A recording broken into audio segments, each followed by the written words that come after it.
I wanted to make a video now about ideology.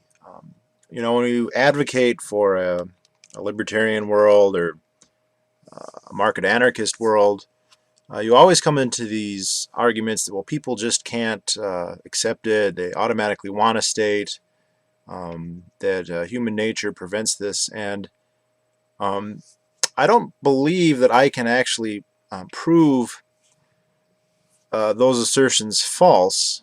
Um, but I think that people who make that argument, a lot of times the assertion there is that human ideology is immutable and that it's fixed. And clearly, this is not the case. There are clearly major ideological differences, both geographically from society to society, and then even within the same society over time. Clearly, ideological shifts are possible. They're just part of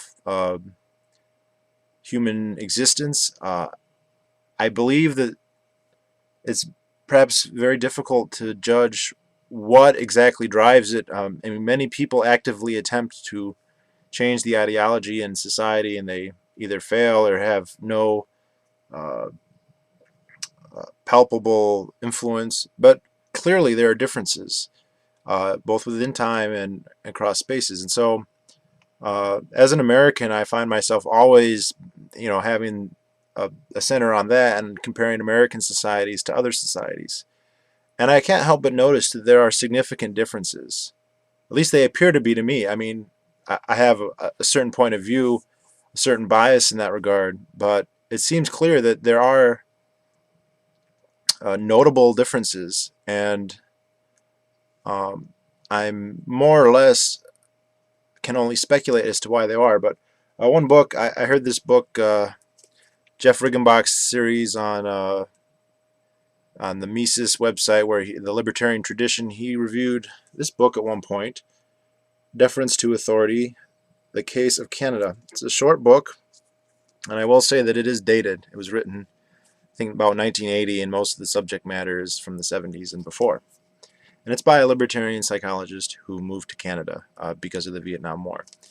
Interesting book, but it touched on a subject that I think about a lot, and I would sum it up by saying that it appears to me that Americans have very little, or at least less, deference to authority than do most, perhaps all, other Western Europeans. Now, I don't think that Americans have less deference to authority than anyone in the world. That honor probably falls to any number of tribal societies. Also, if you look at like Kyrgyzstan, the Bishkeks, I can think of a number of societies that have less deference to authority than Americans do. But Americans, evidently, at least as far as I can tell, have a lot less than do, say, Germans, Englishmen, uh, certainly French, the Scandinavians, basically almost anyone in Europe. I mean, someone might be able to tell me that, um, to put forth another candidate, um, but I can't think of any for sure. Maybe the Spaniards, but I really don't know. Like, but I think this is evident in a couple policies. The governments are the same. The American government wants as much power as any government does. However, in certain areas, it's simply unable to assert itself as readily as Western European governments are. This is especially clear and most probably well known in the case of gun control. The Second Amendment is not really a protection in this regard, because obviously other parts of the Constitution completely fail to protect us. The reason that the Second Amendment, that gun rights are so well protected here, is because so many Americans do not stand for it. And the same is true for other issues like freedom of speech. It seems cliche, but Americans have a great deal more freedom of speech than do pretty much all Europeans and Canadians for that matter. And it always amazes me. I'll go online, I'll have debates with Germans or French people, and I'll call their countries fascist. Uh, I realize that my government is worse than theirs in terms of killing people, but in terms of domestic policy, it has a lot more restraint, at least I would say. And they'll actually defend the draconian anti-free speech laws that exist in their countries. Same as also can be said in education. Of course, America has a horrible public school system made to create a docile, obedient, and idiotic populace. However, America also has a thriving and, by world standards, almost unique homeschool movement, in addition to a private school movement. Now, the private school movement is fine, but it's largely apes the public schools. But homeschooling is a growing phenomenon in the United States. There are, I believe, the number of children involved in it numbers in the millions. And this practice is either completely banned or extremely restricted in much of Europe. And if you talk to Europeans, they are fine with this. I've never yet met a German, and I've talked to not hundreds, but a couple dozen, other than libertarian Germans, who make up a disproportionate number of my people I talk with in Germany. But they will defend the prohibition on homeschooling, and they defend the authority of the state, and they are comfortable, even if our states act similarly. The rhetoric of the German state is far more authoritarian than the rhetoric of the American state. You know, the American state, they will cast everything they do in the language of liberty and freedom. Now, the subtle trick there is that they're talking about positive liberty, which is necessarily entails slavery, but the point is that there's a difference. And I have to say, I think, if I can't say precisely, but I would guess that the reason for this is that, at least among the European population in the United States, that the the immigrants who came here did not come here randomly. They made up particular groups and people with particular traits. Now, I don't think that it was the same traits all the time, but if you look, like the original colonists in Virginia and in Massachusetts. And by the way, I don't laud these groups as being idealized. Massachusetts, for those of you who aren't aware, was, I mean, as far as I can tell, the most absolute theocracy I've ever read about. I mean, people were going to jail for kissing their wives and singing and dancing and stuff. But I mean, the Salem witch trials, which are pretty well known, that actually was 30 years after Massachusetts Bay mellowed out quite a bit. They mellowed out in the 1660s and 70s. They used to be a lot more puritanical than they were when the witch trials happened. But those people were not your average English person, not by a long shot. They were an aberrant group. They were hyperliterate. They were extremely principled. And if you look at Virginia, those are people who were moving to an environment where if they didn't starve, they would probably be killed by Indians. Where there was no hope really of, they literally could depend on nobody but themselves and their immediate entourage. And they chose that path over England, which at the time was about as good as you could hope for anywhere. Now, over the years, those circumstances did change. If you immigrated to the United States in the 18th century, I mean, some of them could have moved to the frontier, but the number of people who actually lived at the dire risk of Indian massacre was, you know, lower and lower as the years went. It's still, the people who decided to move, I would say, and again, if anyone feels differently, I'd love to hear it, tended to be more entrepreneurial, less deferential to authority. A lot of people moved because they didn't like the monarchy. Not necessarily, they wouldn't have been libertarians rhetorically, at least as we would understand it, but they didn't like the king or the government or the parliament. And, you know, later in the 19th century, the huge amount of immigration that happened in the late 19th century and the early 20th century, it's obviously from different countries, different societies, but there again, these are the have-nots in societies. If you lived in Russia and you were a nobleman or you were a social elite and you had a good life, you probably never immigrated to the United States.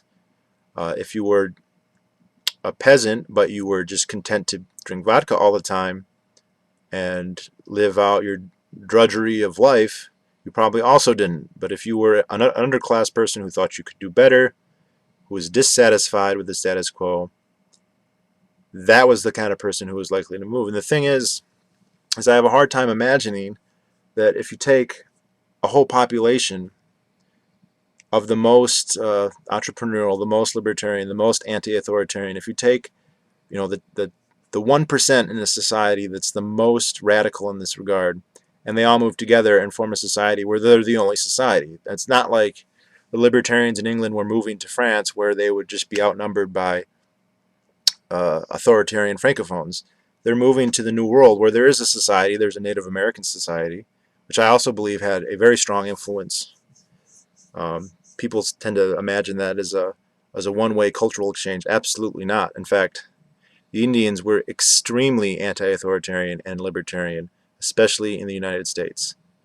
Uh, you read any of the writings, and they were totally selfish. They wouldn't do anything if they thought it was not in their best interest. Didn't matter what the chief said. And a lot of them, I've read contemporary accounts where they said the Indians would die rather than see their liberties go. Not every Indian, obviously, but I have a hard time imagining that that wouldn't have an effect. But anyway, the main point though is that you're talking about, you know, the libertarian elite. That okay, that's a loaded term, but I think you'll take my meaning. From European societies, be they England or the Netherlands or Germany or Eastern Europe, forming their own place. It was basically like the Free State Project. And the resultant society is measurably different. Uh, and I'd say radically different. And, you know, if there's a genetic, I don't know that there's any kind of genetic link here. I have no evidence to that effect.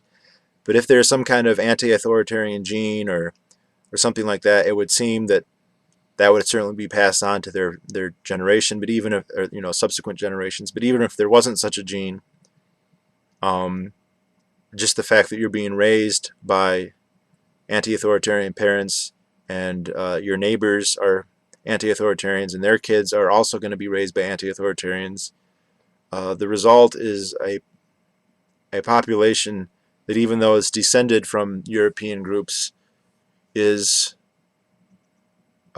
radically different. And maybe I'm being a nationalist here and just hoping, but I don't think so, because I'd be the first to say, well, it's not the most anti-authoritarian society in the world. Like I said, I think there are others. They're much smaller. They're not Western European. They don't have all the, I don't want to say advancement, but yeah, they haven't had the Enlightenment, or you know. So I don't know. I mean, I'm kind of putting this out to ask people what they think about it, because I don't think I can. Problem I have with all this is that I don't think I can quantify it. I might qualify it. Um,